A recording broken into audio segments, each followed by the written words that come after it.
Can you imagine कि ये cake मैंने ही बनाया है। These are my early cakes. जब मुझे बेकिंग का शौक चढ़ा और चुनिया में कोई चीज़ अवेलेबल नहीं थी, no whipping cream, no baking tools, nothing, each and everything मैंने खुद से ही क्रिएट किया और खुद से ही बनाई है। टोटली ब्लैंक माइंड, मेरी केक के मतलब ज़ीरो इन्फॉर्मेशन थी और मुझे केक सीखने का शौक चढ़ गया। तो बस अब मैंने फिर ठान ली कि मैंने केक बनाने तो बनाने ही हैं, मुझे कुछ भी करना पड़े, मुझे जितना भी वक्त दरकार होगा मैं दूंगी और मैंने केक बनाना सीखना ही है।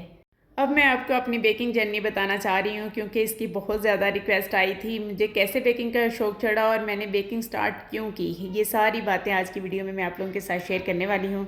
आई होप कि मेरी आज की वीडियो आप लोगों के लिए बहुत मोटिवेशनल होगी, बिकॉज बहुत सी मेरी सिस्टर्स ऐसी हैं जिन्हें डर लगता है, जो ये सोचती हैं कि पता नहीं ऐसा होगा, पता नहीं वैसा होगा या नहीं होगा। तो मैं आज उन्हें बताने वाली हूँ कि कुछ भी नामुमकिन नहीं है। तो अब मैं आप लोगों को शुरू से अपनी स्टोरी बताने वाली हूँ। जब मैं छोटी थी तो मैं कोई भी काम करने से नहीं घबराती थी। मेरे बारे में ये मशहूर था मेरी पूरी फैमिली में कि आलक नहीं करती। मेरे बड़े मुझे ये कहते थे कि इसके दिल में जो आ जाती है ना, ये नहीं देखती क्या टाइम है, क्या करने का टाइम है या नहीं। मेरा अगर चावल खाने का मूड हो रहा है ना, तो मैंने ये नहीं देखना कि रात के कितने बजे हैं, मैंने बस पकाने बैठ जाना और पका के खा के फिर ही मैंने सोना होता था।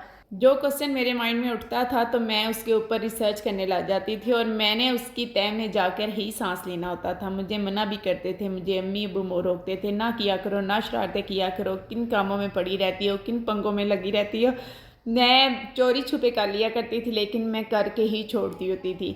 तो मैं केक आर्टिस्ट नहीं हूँ। इससे पहले जब 2002 में मैंने मैट्रिक किया, उस वक़्त मैं मेहंदी आर्टिस्ट थी, हिना आर्टिस्ट थी मैं। अब आप खुद ही गैस कर लें कि ये कितने साल पुरानी बात है जब मैं मेहंदी आर्टिस्ट हुआ करती थी। मैं बस मुझे शौक़ चढ़ा कि मैंने मेहंदी लगाने का तरीका सीखना है। फिर मैं मेहंदी लगाने का तरीका सीख के ही मैंने दम लिया। इतनी मैं नफासत से मेहंदी लगाया करती थी ना कि मेरी मेहंदी लगी जो भी देखता था ना वो कहता था किससे लगवाई है, ये कहाँ से लगवाई है, इतनी नफासत है। ईद का मौका होता था ना तो पूरा मोहल्ला मेरे घर में जमा होता था कि हमारी ऐसे मेहंदी लगवानी है। और इस बात पे अक्सर मम्मी से डांट भी पड़ती थी कि तुम अपनी सेहत का भी ख्याल कर लिया करो।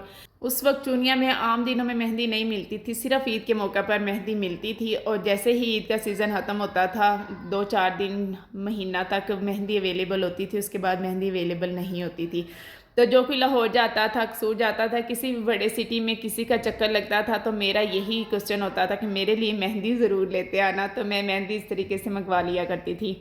पूरी फैमिली में ब्राइडल मेहंदी मारिया ने ही लगानी है, दुल्हन की मेहंदी तो मैं ही लगाती थी। इसके अलावा भी जितनों को लगा सकती थी तो मैं लगा दिया करती थी मेहंदी, और फ्री ऑफ कॉस्ट। मैंने कभी मेहंदी पे पेमेंट वसूल नहीं की। इसके अलावा मैं अपने कपड़े खुद डिज़ाइन किया करती थी। मुझे कढ़ाई करने का बहुत शौक होता था। गर्मियों में एक सूट मैंने प्लेन बनाना ही होता था और उस पर मैं कढ़ाई करके फिर मैंने वो पहनना होता था। कुछ भी हो जाता मैंने करना ही करना। अम्मी से मना करते थे कि पढ़ लो, पढ़ाई पे तवज्जो दिया करो, लेकिन मेरा जो ध्यान होता था मुझे ये था मैं पढ़ भी लूँगी और मैंने अपना सूट खुद सिलाई करना है, मैंने अपना सूट जो है खुद डिज़ाइन करना है।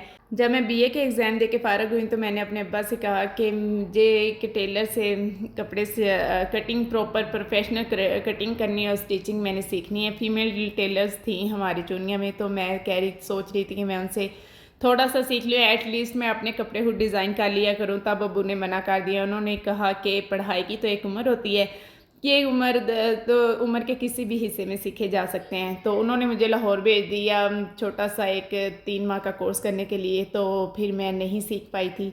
बीए के बाद मैं वैसे ही स्टडीज़ के लिए लाहौर चली गई थी, तो फिर मैं प्रोफेशनली ये काम नहीं कर पाई। अपनी डिज़ाइनिंग खुद कर लिया करती थी बस। उसके बाद जब मेरी शादी हुई है तो फिर मैं अपने बच्चों के कपड़े डिज़ाइन किया करती थी।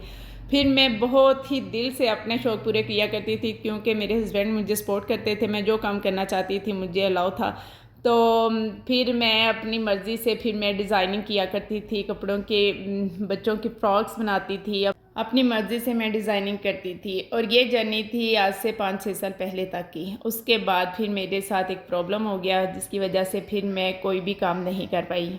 तकरीबन एक पूरा साल तो मैं इस काबिल ही नहीं थी कि मैं कुछ कर सकती। मेरा जो नेक का मसला बन गया, मेरी नेक की जो डिस्क है वो इम्बैलेंस होगी और ये बहुत ज़्यादा तकलीफ़ मरहला था किसी डॉक्टर को समझ नहीं आ रही थी कि मेरे साथ प्रॉब्लम क्या है। मैं इतनी शदीद तकलीफ़ में थी कि मैं आपको बता नहीं सकती। कि मेरे पास भी कोई बैठता था तो मैं चीखती थी कि मुझे हिलाएंगे, मैं हिल गई तो मुझे तकलीफ़ होगी, और ये बहुत ज़्यादा तकलीफ़ दे मरहला था। मेरी लेफ़्ट बाजू पूरी स्टील थी जिसको मैं मूव भी नहीं कर सकती थी, हिला नहीं सकती थी। अगर हिलाती थी तो बहुत ज़्यादा तकलीफ़ दे था। और कोई कहता था ये हार्ट का मसला बन गया है, कोई क्या कहता है, लेकिन कार्डियोलॉजी में चेक करवाया तो उन्होंने कहा कोई हार्ट का मसला नहीं है, ऐसी बात नहीं है, तो ये न्यूरो सर्जन को दिखाना पड़ेगा। तो फिर कसूर में न्यूरो सर्जन, जो सीनियर न्यूरो सर्जन बैठता था वीक में एक दिन, और अब हमें उस दिन का इंतज़ार था, और ये 2-3 दिन जो इंतज़ार का था ना, ये बहुत ज़्यादा तकलीफ़ दे था। तो फिर हम लोग वहाँ गए, वहाँ भी टाइम लेना पड़ता है, 1 वीक पहले ही टाइम लेना पड़ता है। तो 1 हफ़्ता पहले हम लोगों ने टाइम ले लिया था, उसी दिन ही टाइम ले लिया था। तो फिर जब हमने डॉक्टर को चेक करवाया तो डॉक्टर ने ये बताया कि मेरी नेक में 4th नंबर वाली जो डिस्क है वो इम्बैलेंस हो गई है, उसके नीचे वेन दब गई है, जिसकी वजह से इतनी ज़्यादा शिद्दत है तकलीफ़ में। तो फिर कॉलर बस लग गया। फिर डॉक्टर ने झुकने से मना कर दिया, नमाज में सजदा करने से मना कर दी। मेरे बच्चों को मेरी सिस्टर्स संभालती थी, मेड थी जो मेरे सारे घर के काम करती थी, मैं कुछ नहीं कर सकती थी। पूरा 1 साल तक तो मैं इसी तरह रही। तो फिर आपको पता है कि बेड पे इस तरह से जब इंसान रहता है तो वो डिप्रेशन में भी आ जाता है। तो फिर उस वक्त मैंने सोचा था कि अब मैं झुकने वाला तो काम कर नहीं सकती, ज़ाहिर है अगर मैं कपड़े डिज़ाइन करूँगी तो उसमें तो झुकना बहुत पड़ता है। तो फिर मैंने सोचा कि मैं केक बनाना सीखती हूँ, और उसके बाद फिर मेरा ये केक बनाने का जो शौक़ है वहाँ से पैदा हुआ है। फिर जब मैंने केक सीखना स्टार्ट किए तो मेरी तवज्जो जो थी वो बीमारी की तरफ से हट गई और मैं इस तरफ हो गई। तो काफ़ी हद तक मुझे अफाका भी हुआ, मेरी तबीयत से बेहतर होना शुरू होगी। फिर मैं परेशान होने की बजाय मैं ये सोचती थी मैंने केक कैसे बनाना है, मैंने कौन सी रेसिपी ट्राई करनी। मैंने बहुत सी रेसिपीज़ जो थी ट्राई की हैं जिनमें मैं फ्लॉप होती थी और मैं फिर से बनाती थी। और फिर मेरे हस्बैंड कहते थे कि तुम छोड़ो ये काम, तुमसे नहीं होगा, तुम ऐसी चीज़ें ज़ाया करती हो, जब तुम्हारा केक खाने का मूड होगा तो मैं तुम्हें बेकरी से ला दिया करूँगा। मैंने कहा नहीं, मैं खुद बनाऊँगी। उस वक्त जब मैंने ये सीखना स्टार्ट किया था ना, तब मेरा ये नहीं था कि मैं प्रोफेशनल लेके चलूँगी, मुझे ये था कि मैं घर में ही केक बना के अपने बच्चों को खिलाया करूँगी। तो अब हमारी स्टार्ट हो गई है बेकिंग जर्नी। अब मैं आपको A to Z बताती हूँ कि मैंने किस तरीके से केक्स बनाना सीखा था। जो मैंने सबसे पहला केक बनाया था ना, वो इजाज़ अंसारी फूड सीक्रेट वाले जो हैं उनकी जो रेसिपी है, एक बहुत उनकी सुपर हिट रेसिपी है, उनके मिलियंस व्यूज़ हैं उस पर। सिर्फ 1 मिनट में केक बनाएं, ये वाली रेसिपी। तो ये रेसिपी अच्छी थी, पहली दफ़ा में बहुत अच्छा केक बन गया। लेकिन ये रेसिपी मुझे पसंद इसलिए नहीं आई क्योंकि इसमें बेकिंग पाउडर बहुत ज़्यादा यूज़ हो रहा था, और मैं एक ऐसी रेसिपी ढूंढ रही थी जिसमें बेकिंग पाउडर का यूज़ कम हो, हर चीज़ बैलेंस हो। लेकिन मैं जो भी रेसिपी ट्राई करती थी ना, वो रेसिपी प्रॉपर नहीं बनती थी। जो भी मैं बनाती थी केक, वो बैठ जाता था, या फिर वो दरमियान से बैठ जाता था, या फिर वो सारे का सारा ही, वो एक दफ़ा तो बहुत अच्छे से राइज़ होता था, जैसे जैसे वो ठंडा होता था तो वो सिकुड़ जाता था। मैंने जो भी रेसिपी ट्राई की है तो वो फ्लॉप हो जाती थी। तो मुझे फैमिली भी मुझ पर हंसती थी तब के इसने भी शौक़ चढ़ा हुआ है हमें केक बनाने का, और ये तो बस इसने तो बहुत प्रोफेशनल चलना है, केक सीखना ही सीखना है। तो मैं यही कहती थी कि ऑफ कोर्स ऐसा ही है, मैं सीख के दिखाऊंगी, मैं आपको करके दिखाऊंगी। एक दिन आएगा जब मारिया बहुत अच्छे केक बनाएगी। और ये बात काफ़ी लोगों को फ़नी भी लगती थी, लेकिन मैंने हिम्मत नहीं आ रही, मैंने सोच लिया था तो बस सोच लिया था। जब भी मुझे कोई ये कहता था ना कि ये तुमसे नहीं होगा, तुम नहीं कर पाओगी, ये इतना आसान नहीं होता, तब मैं ये सोचती थी जो करते हैं वो इंसान ही तो हैं, तो मैं क्यों नहीं कर सकती। ये चीज़ जो मुझे ज़्यादा ज़िद में डाल देती थी कि मुझे मना क्यों कर रहे हैं ना करने से, मैं अब करके दिखाऊंगी। आखिर ऐसी क्या बात है जो दूसरों में है जो मुझ में नहीं है। फिर लगी रही। फिर एक दिन मैंने ऐसा किया कि मैंने एक केक बनाया जो कि ख़राब हो गया। मैंने दोबारा से उसी टाइम ही दोबारा केक बनाया, वो भी श्रिंक हो गया, बिल्कुल अच्छा नहीं बना। फिर मैंने दोबारा से तीसरी दफ़ा जब मैंने केक बनाया तो वो केक बहुत अच्छा बन गया, और मेरी खुशी की इंतहा नहीं, मैं फूले नहीं समा रही थी। मेरे हस्बैंड आए तो कह रहे तुम्हें क्या हो गया, तुम इतनी खुश क्यों हो। मैंने कहा आज मैंने केक बनाया और केक बहुत अच्छा बना है। जब मैंने उन्हें खिलाया कहते टेस्ट भी बहुत मज़े का है और केक भी बहुत अच्छा बन गया, चलो शुक्र है तुम्हें केक बनाना तो आ गया। लेकिन जब मैंने दोबारा से वो बनाना चाहा नेक्स्ट डे, तो मुझे भूल गया कि मैंने कौन से वाली रेसिपी ट्राई की थी। एट ए टाइम 3-4 रेसिपीज़ तो मैंने ट्राई की थी, लेकिन मुझे ये याद नहीं जो परफेक्ट बनी थी वो कौन से वाली थी। मैंने फिर से जो थी recipes one by one try करनी स्टार्ट कर दी, तो साथ साथ मैंने लिखनी शुरू कर दी। फिर मैंने एक डायरी बना ली और उसके ऊपर मैं हर रेसिपी लिख लिया करती थी। फिर जो ये रेसिपी थी ना, जो आज मेरे स्पॉन्ज की रेसिपी है, तो ये रेसिपी जो थी ये बहुत ही परफेक्ट बनी। और फिर इसको मैंने अपने माइंड में भी जो था इसको सेव कर लिया था और अपनी डायरी पे भी। तो उसके बाद इससे मैंने ट्राई करना शुरू कर दिया। घर में कोई मेहमान आ जाता था, कोई कहीं मैं जाती थी अपने बच्चों के लिए, और हर वक्त मेरे घर में केक अवेलेबल होता था। फिर मसला था क्रीम का। अब क्रीम कौन सी होनी चाहिए, मुझे ये भी नहीं पता था विपिंग क्रीम कौन से वाली होती है। फिर मैंने इसके बारे में सर्चिंग स्टार्ट की तो मुझे पता चला वीपी विप क्रीम जो है ना, वो जो होम बेकर्स हैं वो यूज़ कर रही हैं और वो अच्छी है। तो वो चुनिया से तो मिलती नहीं थी, तो वो मैं कसूर से मंगवाया करती थी। तो उससे फिर मैंने केक बनाने स्टार्ट किए। अब केक का टेस्ट तो बहुत अच्छा था, ना सिर्फ मेरे हस्बैंड को पसंद आया, मेरी सिस्टर्स को पसंद आया, मेरी फैमिली वालों को पसंद आया। घर में कोई गेस्ट आ जाता था तो वो भी जाके कहता था कि केक खा के आए, बहुत मज़े का।